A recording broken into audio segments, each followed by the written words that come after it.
दोस्तों, आप लोग का इंतज़ार ख़त्म होने वाला है क्योंकि पावर स्टार पवन सिंह के नए गाने का अपडेट आ चुका है जिसका नाम है टिकुलिया ए राजा, जो वायरल भोजपुरी पे रिलीज़ किया जाएगा। और इसमें पावर स्टार पवन सिंह के साथ शिल्पी राज का शिवानी सिंह का आवाज़ सुनने को मिलेगा। और इसमें फीचरिंग उसमें डुएट की हैं कोमल सिंह, और इसका लिरिक्स रोशन विश्वास ने लिखा है और इसमें उनका favourite music director Priyanshu Singh ने म्यूजिक दिया है।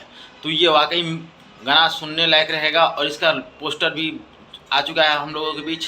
आप लोग देखिए इस पोस्टर को, वाकई क्या पावर स्टार पवन सिंह का लुक नज़र आ रहा है। और उसमें जो कि बहुत ही मस्त एक्ट्रेस मॉडल कोमल सिंह नज़र आ रही हैं। वो ब्लैक साड़ी में कितनी खूबसूरत नज़र आ रही हैं। आप लोग इस पोस्टर को देखिए और इससे अंदाज़ा लगा सकते हैं कि ये गाना कितना कमाल का होने वाला है। और आप लोग इस गाने का टीज़र बहुत जल्द सुनने को मिलेगा वायरल भोजपुरी पर। आज सुबह इसका टीज़र छोड़ा जाएगा और इस गाने को नेक्स्ट डे रिलीज़ किया जाएगा। तब तक आप इस गाने का इंतज़ार कीजिए और ये गाना जैसे ही आता है इसको ब्लॉकबस्टर सॉन्ग बनाइए और ट्रेंडिंग में ला दीजिए।